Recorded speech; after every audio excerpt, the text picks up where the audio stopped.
Hi, and welcome back to OTTB On Tap. I'm Neve. And I'm Emily. Hey, Neve, what's on tap today? Today, we're going to continue the story of you and your OTTB Alexander as you climb the levels of eventing. If you want to go back to the very start or you're just joining us for the first time, you can listen to episode 6 to get caught up with Emily and Alex's story. Right, and I also wanted to mention for the pedigree buffs out there that Alex's jockey club name was Smoky Fire. He was the 1991 version because, I'm old. And if you want to look up his pedigree, it's pretty interesting to see how far back. And I'll post also a screenshot of it with the episode so you can take a look. But he had some really interesting, awesome old breeding going back to like Nasrullah and Niriko. Some really interesting ones. Prince Quillo. One called Unwise, so interesting stuff there. So anyway, so we left off just after we completed the long format 1-star at Young Riders back in 1997. I was 17 at the time, and my horse was 6 years old. We were so fortunate to get to compete at our first 3-day under the guidance of the watchful eye of Jimmy Wofford. And the team experience was fantastic. So, go back and listen to episode 6 to catch up if you'd like. But, something that was so special about doing my first 3-day, which was long format, obviously at the time, I came up through the Pony Club system and we had done tons of rallies and competed on teams at Pony Club Nationals a few times. So having that kind of team environment around me for my first 3-day was really familiar and comforting. And so what happened next? Well, the Young Rider Championships were kind of an odd time of the year for the eventing calendar back then. You tended to have your spring horse trials and spring big 3-day event, and then your fall horse trials and your fall 3-day event. The horses usually got a break over the summer. However, I think because of the school year, probably Young Riders was and probably still was or still is in the summertime. So he did get a little bit of a break, but we decided to do a few horse trials that fall with an intermediate move up and then skip doing a fall 3-day. Before we get into how your intermediate move up went, when I was looking at Alex's record today, I noticed that your first event was a prelim. Is that accurate? Like first event ever, you mean? Well, that's what it says on his record. And I was like, wait a second. Yeah, I think they only started tracking them at prelim at that point because you didn't have to qualify for anything lower than that. And I think they were mostly tracking it for your USCA points and also, or actually I think it was USCTA back then, the United States Combined Training Association. Yeah. Which later became the USCA, the United States Eventing Association, I think. I should know that. Question mark? Question mark? I don't know. I still call it USCTA sometimes. But no. Our very first event, however, was at the novice level because there was no beginner novice. There was no starter. There was just novice. And it was recognized. So we did not do a prelim as our very first event. I'm not quite that crazy. Okay, so tell us a little bit about how your intermediate move up went. Well, I think, to be honest, moving up to intermediate, at least in those days, was one of the hardest jumps. There's only a 2-inch difference in maximum height. So at prelim, it was 3'7", and then at intermediate, the maximum height was 3'9". But the jumps could, of course, be much wider, and then the complexity really heightened at that point. You could no longer just get around on a bold jumping horse. Jumps were too big, too complex to just kick and pray. And so it really was pretty eye-opening, especially on a horse like Alex, who really, he could be very, very catty. And he definitely had that fifth leg and just could get out of tough situations. But you really needed to be very accurate. And that's kind of a hard lesson to learn, I think, also when you're 17. And I think 17-year-old me just wanted to check the intermediate box off so we could just go advanced already. And that really, isn't the best way to approach these things. So given that was the winter of 1997, 1998, what was a big decision that you made to start heading in the trajectory that you wanted to get to? So I convinced my mom and my high school guidance counselor to let me graduate high school early. So I turned 18 in December, and I packed up my mom had got me this bright red, little red Ford Escort station wagon. So I packed that up to the gills with all my stuff, and I became a full-time working student for Michael Godfrey. We went to Florida for the winter. So you missed graduation, prom, all that kind of stuff. Yeah, and in fact, I was actually at a major 3-day event, I think, during my graduation in another country. So we'll get to that later. But yeah, I didn't go to any of those things. I never picked up my senior yearbook. Yeah, skipped all of that because I wanted to be a rider and I had this opportunity, so I was going to make the most of it. Yeah. And then you moved to Florida. And what was it like being a working student? I know you worked for Anne Riley for a long time, so you had a lot of work ethic and responsibility doing that. But I'm sure moving off and being on your own was a whole different can of worms. Yeah, I really have Anne to thank for a lot of that. Like, she introduced me to Michael. In fact, she would take lessons with him just so he would come down to her farm, like to make it worth his while to travel to us to take lessons. Because I think when I got Alex, she was like, you need help. So really, she kind of set this whole thing up and kind of masterminded it. But yeah, I definitely learned the value of hard work. I was super, super excited because at that time, Michael had, very successfully taught several students up through the advanced level, including the Olympics. So I thought, here's my chance. And I had also a really great opportunity because I was a young rider. He had a sale horse at the time who would win everything at training level. And they had moved him up to prelim, but he had a problem with ditches. He just did not like ditches. His owner decided to sell him. I thought, what better than have a young rider compete him as a sales horse? So I was so excited about this. We get to Florida. I get on this horse. I don't think I'd ever ridden it. We go out to the cross-country field, go point him at this little log, and I can't remember if we were trotting or cantering, but he just pulled this dirty stop, and I fell right off of him, hit the dirt, my very first jump as a working student in Florida. So it's a good first impression. Really good first impression. Yeah. I mean, they're like, how did you even get here? Yeah. He was an OTTB too. He was a really interesting little horse that I think he was happier at training level and below, like literally would win everything. And at that time, there weren't that many ditches at novice and training level. You didn't really get to a lot of ditches until you hit prelim. And we went out and literally I jumped ditches on that horse every day for weeks. I don't know. Weeks, months. I don't know. We would just go out and jump ditches.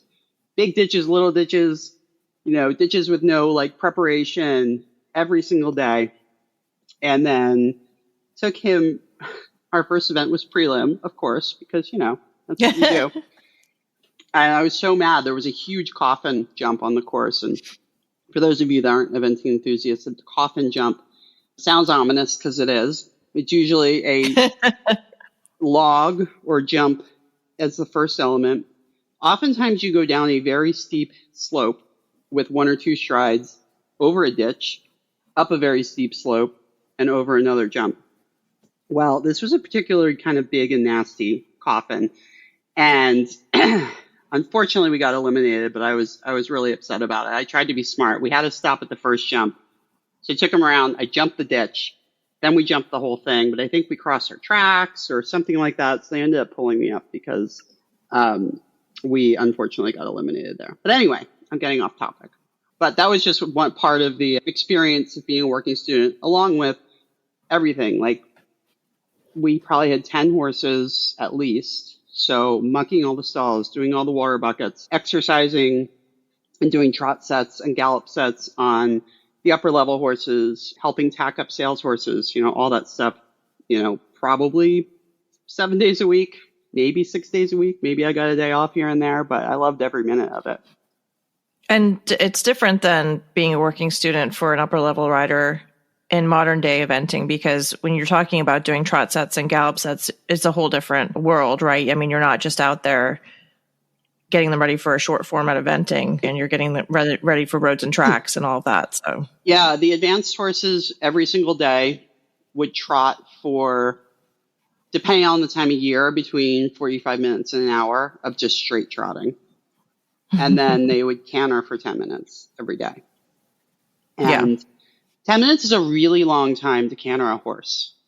Yeah. If you haven't done that before, try it sometime. And I was doing that on 4 horses a day at one point, 50 to an hour of trotting and 10 minutes of cantering. Wow. That got very, very boring. So, and also these horses were obviously super fit, so you had to pay attention too, because Yeah. some of them would be looking for an excuse to dump you, and then you would have a really long walk back home. Well, so we're leading up now during this time with Michael to the Essex 3-Day. Is that right? Yes. So the plan was to do the long format 2-star, which is now an equivalent to a 3-star since they changed the star rating system. So intermediate level 3-day event at Essex, which is at the time at the United States Equestrian Team headquarters in Gladstone, New Jersey. They've recently revived the event. I think it's at a different location now because the grounds at the USCT were sold to be a golf course at some point, unfortunately. But Essex was the pinnacle to me at the time. As a child, I believe it was the very, very first experience I ever had with seeing cross country. I had no idea what it was. I think my mom heard that there was some horse thing going on and we went to watch, and it was cross country day. And I remember we were at the water complex and these horses would just come blasting through the water and jumping these really like intricate jumps. And I was just like blown away. So from the time of being a little kid, that was in my mind of like what Essex was and what I was going to get to do. And I was really terrified. I think those jumps in my mind, like they were so iconic, and I built them up to be probably way bigger than they really were.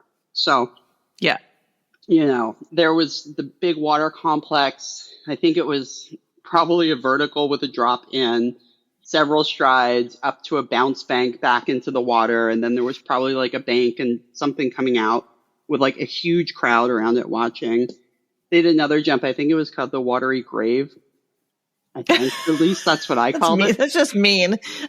Well, going back to the idea of the coffin jump, it was basically like a coffin jump on steroids. There was this huge, like I've never even seen a tree trunk this big around.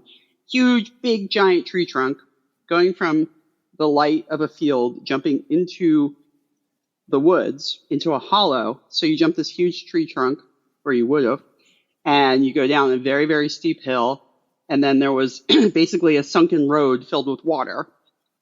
So you would jump down a bank into the water, one stride up the bank, and then a couple more strides up a very steep hill to another huge log. So, and I think that was pretty late on the course. So it was pretty infamous for catching tired horses and riders out, where the horse was just like, I'm done with this. The rider's tired. So yeah, I had all these things in my mind of like what I was going to have to do. And in retrospect, maybe another season at prelim would have been good for us.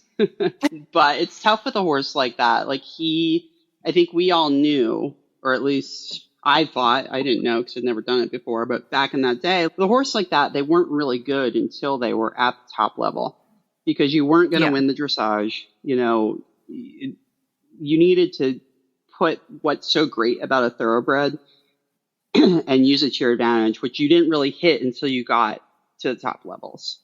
Yeah. When you really counted on the horse to have all that grit and heart to like get you through, like we were saying before. Yeah. Like the grit, the heart, the just endurance. Desire to be able to jump these jumps on cross country when they're tired. So anyway, leading up to the 3-day that I was terrified of, we've had kind of a sketchy spring season. I remember that, I don't know if it was our first or second event of the year at Sharpton, which I think is now called Rocking Horse. And that was where we lived for the winter. We schooled that water jump all the time. Well, on the course, I got to the water, and my horse that had never actually like refused to jump in his life and actually liked water would not go into the water. I still to this day have no idea what happened. I feel like there must have been like an alligator or something in the water, or something dangerous that like he knew about, because he would not go. And I had never, ever then, or I don't think after that, ever experienced that. So we got eliminated or I retired, I'm not sure, very early on that spring season. And we went to Pine Top to run the intermediate there. And this is a great story. So I told Alex, my horse, before cross country started that I made some threats that if he didn't jump in the water, he was going to be in very big trouble. Let's put it that way. Well, I think we talked before about how Alex had notoriously horrible thoroughbred feet. Not that all thoroughbreds have bad feet, but he had the worst feet you could ever imagine. So keeping shoes on him was always a nightmare. Well, I think it rained the night before, and I think the footing there was kind of like a clay-based, and it was pretty slick. And I didn't know it, but we were halfway around the course. The water at that event at that time was at the very end of the course. So with the threat that I made would require us to actually jump around the whole course to get to the water. Well, apparently he had lost a shoe early on in the course because I saw a photo later of us going over a jump and he had no shoe on one of his front feet. So which meant he didn't have his studs, didn't have any traction. So we're on the way backside of the course. There is nobody around. Nobody. Like not a soul. We're in between jumps, completely out there. I think today there's probably a lot more spectators at an event like that. Anyway, we go around the turn. He slips really badly and I just popped off. And he takes off. So I'm like running after him because I probably wanted to get back on him and keep, finish the course. Right. Which you could do at that time. Now, I'm going to try to describe this. I haven't been back to Pine Top in 20 years, but there were two large, I would call them lakes, probably like retention ponds or reservoirs. They had very steep embankments, probably about 10 feet, quite steep down to where the water was. There were two of them, and the path of the cross-country course took you on a road that was raised up in between the two lakes. You had to gallop down this path or road to get to the second half of the course. So I fell off. Nobody sees that I fell off. He takes off running. He continues to go on the path of the course, and he gets halfway across the road in between the two lakes. And I yelled at him. I don't know if he heard me. I have no idea. But he turned. He made a complete right angle turn, went down the embankment, leapt into the water of this freaking lake, took a stride, and disappeared. And nobody saw this but me. Well, you did threaten him that he needed to get into the water. Well, I know. He was like, oh. But he completely disappeared. Like there was no horse there. And I like sank like a stone. I just started screaming. Oh my God. So I'm like, somebody's got to hear me. At some point, they're going to realize that I did not arrive at the next jump, right? There were jump judges. They had radios. And I was in full panic mode. Mind you, this is in Georgia. And I'm not fond of going to bodies of water in the South with who knows what sort of water moccasins and alligators and yeah. So I think at this point I see people start to kind of stir and I see like movement, like people are coming towards us to try to help. I saw a tractor start to come across. I'm like, oh geez, that's not good. So I end up wading into this water. He, at this point, like the side of his head I could see, and he was making this really crazy noise, and he was breathing, and I could see his eye. And then his foot started to come up above the water. And I was like, what? He's got to be trapped. Like maybe he got caught up in his martingale. So nobody else is coming into the water with me because they're, I don't know. I just remember I eventually got close enough to him because he was pretty far out there. I was chest deep in this water. And someone yells from the sidelines in the best Southern accent, well, maybe if you had a knife, you could cut him loose. And I'm like, what? can someone get me a knife? Do you have one? Right. Like, right. Can someone help me? Because at this point, like I said, I usually don't go around cross country with a knife in my pocket. Yeah, exactly.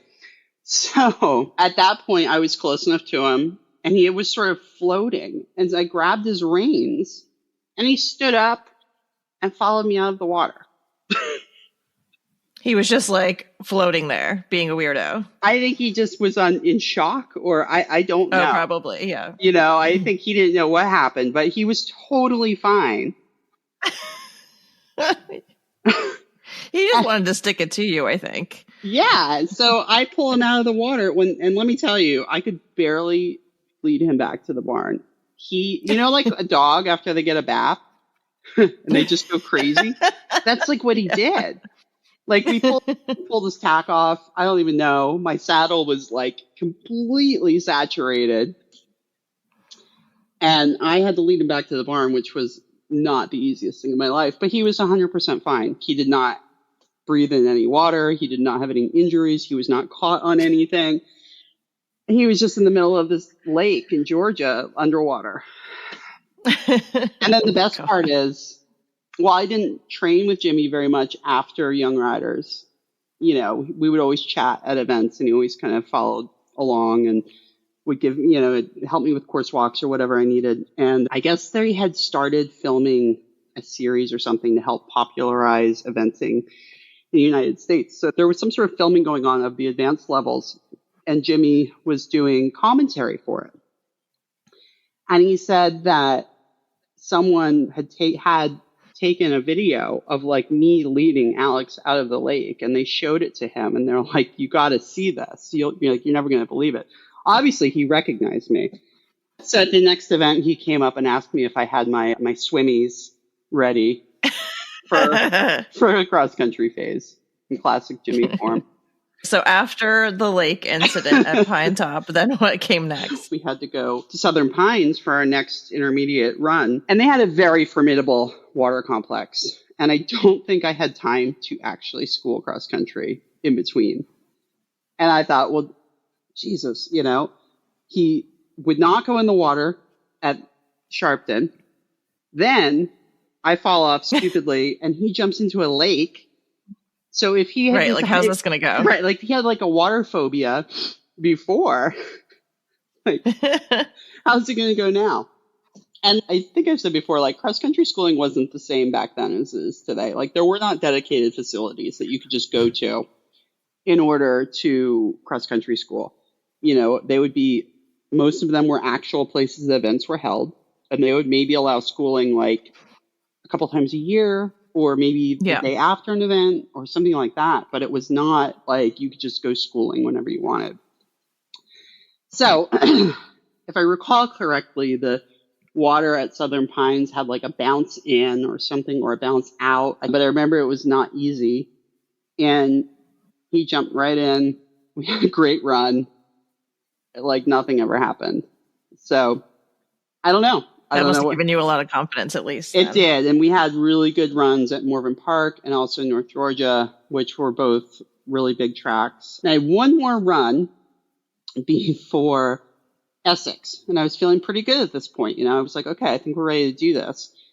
So we were going to Pleasant Hollow. And Pleasant Hollow was like the event I grew up going to. Like, that was our very first event we'd ever gone to. I'd ridden there many, many, many times. It was a very comfortable place. The courses were fair, pretty straightforward. So I think we planned it that way, to have this kind of like easier, like really confidence building run right before the big 3-day. Well, again, I had a really stupid fall of rider. I remember at the beginning of the course, it was like the fourth or fifth fence, and it was a little tiny vertical in a tree line. It was just kind of in the way, and so they put it on the course. It was not an intermediate size jump. There was nothing tricky about it. It wasn't a tree line, so maybe there was a little light to dark or, something there, but it was little. I don't know what happened. It was so long ago. I think he just like tripped over it, and I just fell off. So, and he ran away again. So I couldn't keep going and complete the course. So now I'm back to my confidence being like very low. And my trainer, Michael, arranged for us to go and school there, which was great. And I think I thought that it was going to be like a normal, what we used to do for cross-country schooling at the time, and I think still people do, where, you jump one jump and stop and talk about it, jump another jump. Nope. We got there, and Michael was like, all right, go in the start box and ride the course. Go do the course. And I was like, what? I thought this was going to be like a low-key fun schooling. No. And I think the reason he had me do that was schooling bigger jumps on cross country can be tough to kind of replicate that type of adrenaline that you get when you're out on course and the adrenaline that the horse gets. Really, I think it was the best thing we could have done. And I also remember at Pleasant Hollow, I had never jumped the intermediate course there. And it's another example of like, as a kid, I'd gone there and I'd seen these jumps and built them up in my mind. There was this big square table that was like right by the cross country warm up. There was a huge elephant trap in the fence line on a slope. And then there was another jump that I was really terrified of, where you had to go up a steep hill, and then there was a little vertical at the top of the hill, and then there was a small little platform you would land on, and then you had to bounce down a bank downhill. So it was like a log on a lump, but then you had to bounce down a bank. And they had something like that in Kentucky like a couple of years ago, where I think Oliver Townend took a wicked fall. It was like it was like a vertical, and then it was like a double bank down, and it really caught the horses off guard because you just don't see things like that anymore. Yeah, because oftentimes you'd have those kind of into space jumps, and there'd be nothing on the other side but a slope down. So in my mind, Alex was going to launch over this thing, and we were going to just clear all the banks and then the way at the bottom. We did not. And it actually shows, I think, that he was learning to use his boldness, but also like apply carefulness to that, because he very neatly jumped down it. So anyway, we schooled there. It went really well, but I remember I was still nervous. And I remember Michael actually talking to me and being like, you can drop down a level at Essex. You could do the 1-star. But I didn't want to do that. No, 17-year-old Emily was not hearing anything about let's move down a level. Right, especially like you think, okay, this kid seems like she's like kind of terrified. Why doesn't she step down a level? No, because I had a plan that I wrote down that took me to the 2000 Olympics, and that's what I was going to do, and I was going to follow that plan. And so that I've seen this plan. And that included doing the 2-star at Essex in 1998. So that's what we were going to do. All right. So Essex. Yes. So we get there. I've already talked a little bit about these iconic, really scary jumps that I had built up in my mind to be like totally unjumpable. We arrive, and I had gotten a shad belly that I got to wear for dressage. Ooh. It was my very first time wearing a shad belly and a top hat, which we wore in those days. And I have a picture I'll share of us in the dressage, actually doing a shoulder in. Woo. I think if I recall correctly, our dressage was okay. It was not a disaster, but I don't think that we were like, winning the dressage or anything at that point. But I think it was actually pretty decent for us. And then going into cross country, I just remember that I really was not able to visualize myself going around the course. And I've learned that that is not a good sign. If I can see it in my mind and I can see myself and my horse jumping something, then that really puts me at ease. But if I can't picture it, if I can't get there and actually like close my eyes and visualize it, it's a problem. So I know that now.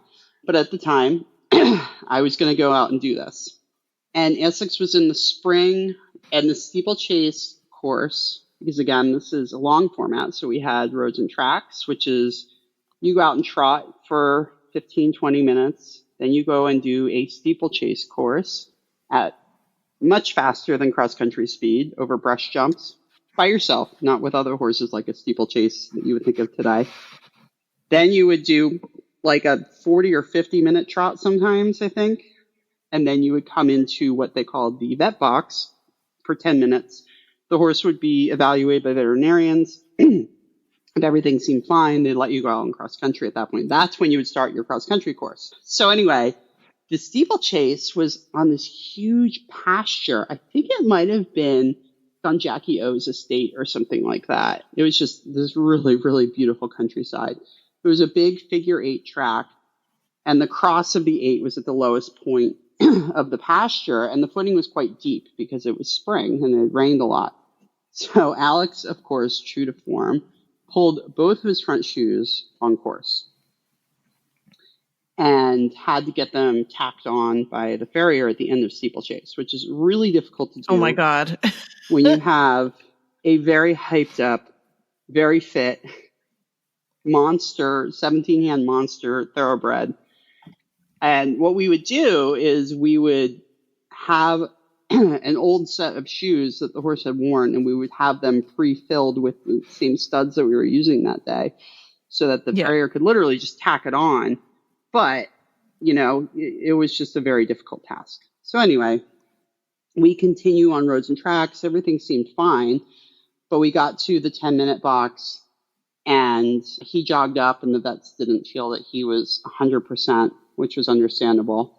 And it was a huge relief to me to not go out on that cross-country course. Probably not the ending that we really wanted, but maybe better than not being totally confident and really knowing that you could go out and attack something and doing it kind of halfway. So yeah, for sure. Yeah, so we withdrew before cross-country there and then had to kind of decide what to do now. And where did you decide to reroute? So the only other alternative at that time was to go to Bromont. Right, because you were already up north. Yeah, so we were in New Jersey at the time, and then at that time of year. And Essex was in New Jersey, but our home base was right there, very close to that. And then Bromont, I think, was about a month later. It was in June, and it's in Canada. And this is what I was talking about in the beginning of the episode, where I think this is when my high school graduation was when I was amazing at Bromont. Bromont to me always looks like the most amazing event. Every picture I've ever seen from there, every person that I ever know that talks about it like it's this just incredibly special place. Yeah, it really, really is. I mean, I haven't been back there again in a very, very long time. In those days, I mean, I think it was a kind of a big party. Yeah. Very beautiful setting. It's in Quebec, so everything's French, which is different, especially for an American that's had never traveled abroad or anything like that. It seems a little bit exotic, even though you're just across the border. The Olympics were held there in the past, so there is a lot of atmosphere. There's a natural kind of amphitheater type stadium that you do dressage and show jumping in with the Olympic rings up on the hill, which is pretty special. So we went right from Essex and we went to Bromont without running an event, because I don't think there were any events at that time in between. Not like today where you can reroute and just kind of pick and choose from where you want to go. So yeah, I was super excited to be up there. And a couple friends had made the trip too. And yeah. What was the cross-country course like? The cross-country course was better suited for us. It was big and bold and galloping and more on the straightforward side. However, it was a huge, huge hill, very long hill on the cross-country course, which I think Bromont is quite known for. So first half of the course is basically going up this hill and along the side of the hill. And then you turn and you come back down the hill for the second half of the course. So is it a little bit like the hill at Burley? Yeah, a lot like that. Just long climbing. Yeah, it's probably never ending hill. Right. It's probably not super steep at any one point, but it's this very long grade, and it's a really true test of endurance when you have something like that. And then on the flip side, coming back down is a little interesting, especially when you're on a tired horse. Right. Because they're going to be on their forehand. Headlong down this hill and jumping more jumps. But the steeplechase was actually on a track, which was nice. So it had it had better footing. It was a little bit more contained. I don't recall losing any shoes on this journey. One funny story. My horse Alex had what today would probably be a very good trot, very sought after, because he had a lot of hock action, he had a lot of knee action, quite a bit of suspension. Though if he wasn't going forward enough, he kind of moved like a sewing machine or a parade horse or something like that. So depending on the amount of tension that he was carrying would dictate how high his knees and hocks were going, which was extremely difficult to sit his trot. And saddles were different back then. You know, we didn't have like big knee rolls and like it was all totally this different. buffalo sticky, leather. Yeah, nothing like that. So my trainer had this idea that he wanted to create a Velcro saddle. So he kept talking about this Velcro saddle. I was like, what are you talking about? And he actually went out and purchased Velcro and glued it to my saddle. And then did you have Velcro on your breeches? I must have. I can't remember if the thought process went that far. I just remember him literally gluing Velcro to my saddle. Oh my God. I don't know why that trend didn't take off. Right? Yeah, him and his Velcro saddle. I think that was going to be the big invention. Right. I think in the end, I just used some stick tight or sticky grip stuff worked better than Velcro.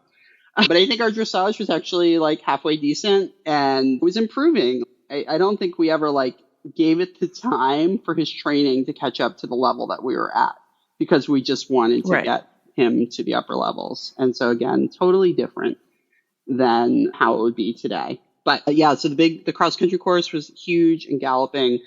And something to mention here too is that Alex was a roarer. So he made a roaring noise when he galloped. He had a paralyzed epiglottis flap in his throat. And I knew this when I bought him. My vets knew. I had some of the best vets in the world. And the thought always was, well, we'll just run him up till he gets to advanced, and then we'll do the tieback surgery. Again, totally different than today. I think he would have had a tieback in the very beginning.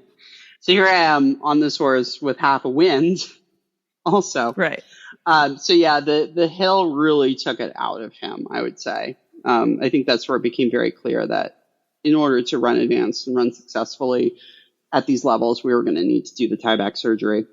So we did have a bunch of time faults, but I think we ended up placing 8th, which was incredible. And that's awesome. Yeah, I think we both left that event just like a better combination. We were super confident and just ready for what was next. Getting to do that all on like such a big stage like Bromont was probably like such a great precursor for what was going to happen next. Yeah. I was super excited. I was ready to move up to advanced in my mind.